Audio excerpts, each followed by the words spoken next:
Hello everyone, welcome to all of an excellent coaching classes. और students, आज मैं लेके आई हूँ आपके लिए बीएड फर्स्ट ईयर से रिलेटेड कंटेम्प्रेरी इंडियन एजुकेशन का एक सब्जेक्ट का क्वेश्चन पेपर। इससे पहले काफ़ी सारी वीडियोस तो मैंने ऑलरेडी अपलोड कर दी है, तो मैं उससे रिलेटेड आपके लिए क्वेश्चन पेपर लेके आई हूँ। और ये क्वेश्चन पेपर है हमारा कंटेम्प्रेरी इंडियन एजुकेशन से रिलेटेड। आप इसे सॉल्व करिएगा। इसकी काफ़ी सारी अब वीडियोस तो मैंने ऑलरेडी अपलोड कर दी है, फिर भी अगर आपके दिमाग में कोई डाउट हो या कोई क्वेश्चंस ना आते हो तो आप मेरे से पूछ लेना। तो स्टार्ट करते हैं। ये 80 मार्क्स का पेपर है आपको, 3 आवर्स का। This is the paper of 80 marks and it is of 3 hours. तो स्टार्ट करते हैं अपने फर्स्ट क्वेश्चन से। फर्स्ट क्वेश्चन है हमारा, ये कंपल्सरी क्वेश्चन है। और फर्स्ट क्वेश्चन है हमारा 4 मार्क्स के राइट द नोट से, 16 मार्क्स का है, 80 मार्क्स का है, 5 क्वेश्चन है, 16 5 जा 80। ठीक है, तो फर्स्ट क्वेश्चन देख लेते हैं। फर्स्ट क्वेश्चन है आपका, right the short notes on the following. आपको इन पे शॉर्ट नोट्स लिखना है। पहला है status of education of SC and ST। SC and ST की एजुकेशन क्या है, एजुकेशनल सिस्टम क्या है, उसके बारे में आपको नोट लिखना है इसमें। सेकेंड है आपका salient features of Adams report. Adams report क्या थी, क्या है, अदाम्स ने क्या दिया था, उसके क्या फीचर्स थे, तो आपको अदाम्स रिपोर्ट के बारे में लिखना है। ये भी 4 मार्क्स का, ये भी 4 मार्क्स का। There is no choice in this question, you have to do all the parts of this. इसमें कोई ऐसी चॉइस नहीं है, you have to complete out all the questions of that. C part is main features of revise national policy 1992। जो हमारी national policy थी, जो उसके बाद हमारी रिवाइज नेशनल पॉलिसी आई है, उसके फीचर्स देने 1992 के। And D part is concept of emotional integration. What is emotional integration, what is its importance, what is its merit, you have to give it all. आपको इन्हें डिफाइन करना है कि concept of emotional integration क्या होता है। तो ये 4 आपके पॉइंट्स है, इसमें आपको चारों करने कंपल्सरी हैं। Got my point, very good.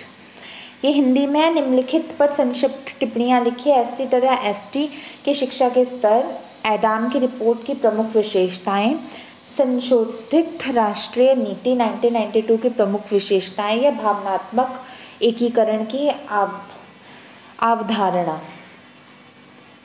अब ये हम अपना देख लेते हैं सेकंड पार्ट, ये सेकंड क्वेश्चन। अब ये जो यूनिट फर्स्ट है, इसमें आपके पास चॉइस है, मतलब या तो आप ये क्वेश्चन कर लो या आप ये कर लो, इन दोनों में से कोई एक कर लो। You have a choice in that. तो पहले हम इंग्लिश में क्वेश्चन पढ़ेंगे, फिर हम हिंदी में देखते हैं। फर्स्ट है हमारा ये 2 4 10, 4 + 2 6, 6 + 2 10, तो 6 + 10 16 मार्क्स का क्वेश्चन है। तो फर्स्ट है define the term equality of educational opportunities. Equality of educational opportunities क्या होती है, ये 2 मार्क्स का। वाई इज़ इट नीडेड, इसकी क्या इंपॉर्टेंस है, क्यों रिक्वायर्ड है, 4 मार्क्स का। And discuss the different articles of Indian constitution showing equality of opportunities in education. वो आर्टिकल्स बताओ जिसमें इक्वालिटीज़ इन एजुकेशन गिवन हो, जिसके थ्रू इक्वालिटी इन एजुकेशन दिखाई जाए, जिसमें इक्वालिटी इन एजुकेशन को कंसीडर किया गया हो।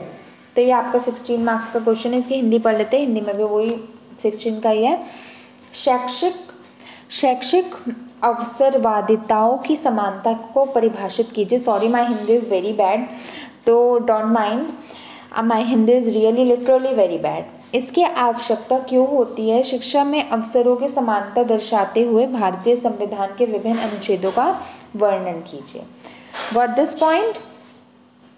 आपको या तो ये क्वेश्चन करना है या मैं आपको चॉइस वाला क्वेश्चन बताती हूँ। ये 8 मार्क, मतलब 8 + 8 16, तो इसमें 2 पार्ट है, दोनों 8 मार्क्स के। थर्ड है discuss the various diversities in the Indian society. Indian society में डाइवर्सिटीज़ क्या हैं। Also discuss the educational implications in context of these social diversities. आप एजुकेशनल इम्प्लीकेशंस को बताइए इन सोशल डाइवर्सिटीज़ के तहत। हिंदी में आपको बता देती हूँ। भारतीय समाज में विभिन्न भिन्नताओं का वर्णन कीजिए। इन सामाजिक भिन्नताओं के संदर्भ में शैक्षिक मान्यताओं का भी वर्णन कीजिए। ठीक है, 8 + 8 16। नेक्स्ट यूनिट सेकंड देख लेते हैं।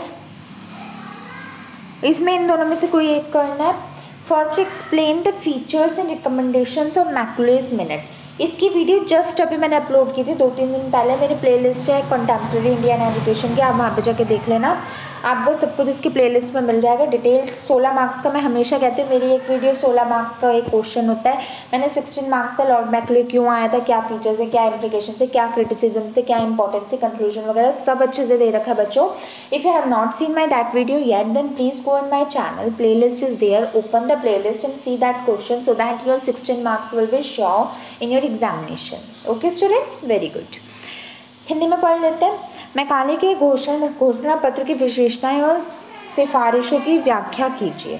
ठीक है, या तो ये करो या ये करो। Discuss the basic scheme of education 1937 in detail. जो बेसिक स्कीम ऑफ एजुकेशन 1937 है उनको डिटेल में वर्णन उनका कीजिए। हिंदी देख लेते हैं। शिक्षा की बुनियादी योजनाएं 1937 का विस्तृत वर्णन कीजिए। ठीक है, ये कर लो, ये कर लो। Got my point, very good. चलो इसके बाद हम अपना नेक्स्ट देखते हैं। ये हमारी यूनिट 3 है। या तो आपको ये वाला क्वेश्चन करना है, फुल 16 मार्क्स का है। पहले इंग्लिश में देखते हैं। Discuss the objectives and recommendations of secondary education commission 1952-53। 1952-53 में जो हमारे सेकेंडरी एजुकेशन कमिश्नर अपॉइंट हुए थे उनके ऑब्जेक्टिव्स क्या हैं, उनके रिकमेंडेशंस क्या हैं। आपको उनके ऑब्जेक्टिव्स एवं रिकमेंडेशन के बारे में बताना है। ठीक है। माध्यमिक शिक्षा आयोग 1952-53 के उद्देश्यों और सिफारिशों का वर्णन कीजिए। Got my point, very good. या तो ये क्वेश्चन कर लीजिए या ये कर लीजिए। Explain the objectives and recommendation of national policy of education 1986 in detail. जो ऑब्जेक्टिव्स और रिकमेंडेशन थे नेशनल पॉलिसी ऑफ एजुकेशन 1986 के, उनका डिटेल में वर्णन कीजिए। राष्ट्रीय शिक्षा नीति 1986 के उद्देश्य तथा सिफारिशों का विस्तृत वर्णन कीजिए। ठीक है, ये दोनों। फिर उसके बाद यूनिट 4 है हमारी। यूनिट 4 में हमारा क्या है,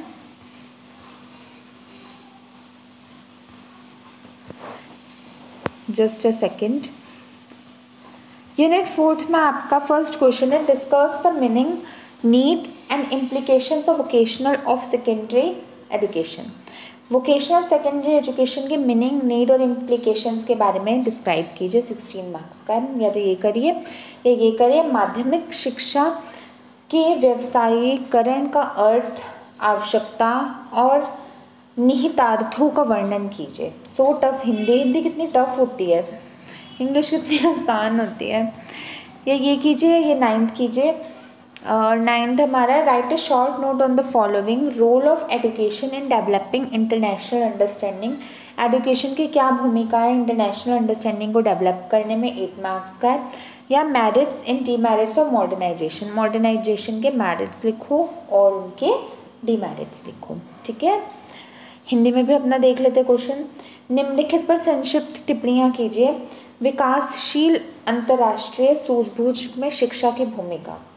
विकासशील अंतर्राष्ट्रीय सूझबूझ में शिक्षा की भूमिका या आधुनिकीकरण के गुण एवं अवगुण। ठीक है, जर्नल भी आप लिख सकते हो, जरूरी नहीं है कि आपको टेक्निकली वर्ड्स लिखने हैं। तो माय डियर स्टूडेंट्स, ये आपका कंटेम्प्रेरी इंडियन एजुकेशन का जो था, ये आपका क्वेश्चन पेपर था। आप इसे करिएगा, सॉल्व करिएगा और मुझे बताइएगा कि आपको इसमें से कितना आता है। काफ़ी हद तक तो मैंने वीडियोस कंटेम्प्रेरी इंडियन एजुकेशन की अपलोड कर रखे, काफ़ी यूनिट्स मैंने ऑलरेडी अपलोड कर रखी है उसकी, पर्टिकुलर जो बीएड फर्स्ट ईयर का सब्जेक्ट है। बट अभी मेरी सारी तो कंप्लीट नहीं हो पाई है, जो अभी तक मैं आगे जल्दी जल्द कंप्लीट करने के चैप्टर, ये पूरा सब्जेक्ट कोशिश करूँगी। और जो भी करूँगी वो सारी सीरीज़ मेरी प्लेलिस्ट पर मिल जाएगी।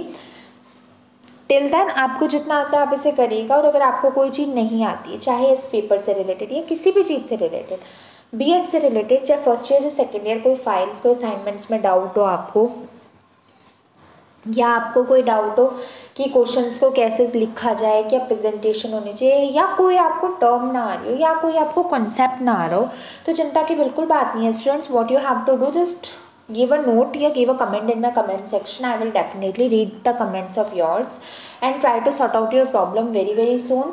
और अगर आपको कोई डाउट हो तो मेरे से पूछ लेना। मेरी वेबसाइट भी, अगर आपको नोट्स एक्वायर करने तो वेबसाइट से भी कर लीजिएगा, और उसका लिंक मेरी कम्युनिटी पे आपको मिल जाएगा। प्लेलिस्ट चलाइए और उसे सुनते जाइए एक्सेलेंट कोचिंग क्लासेस को। तो चलो, that's all for today's video. All the best students, practice वाले से प्रैक्टिस कर लेना क्योंकि सिमिलर ही क्वेश्चन आते हैं। I will meet you in my next video very soon. Till then, goodbye and stay tuned. Thank you so much for watching my video, and do not forget to subscribe my channel as well as press the bell icon in order to never miss any new update. Goodbye. Jai Mata Di.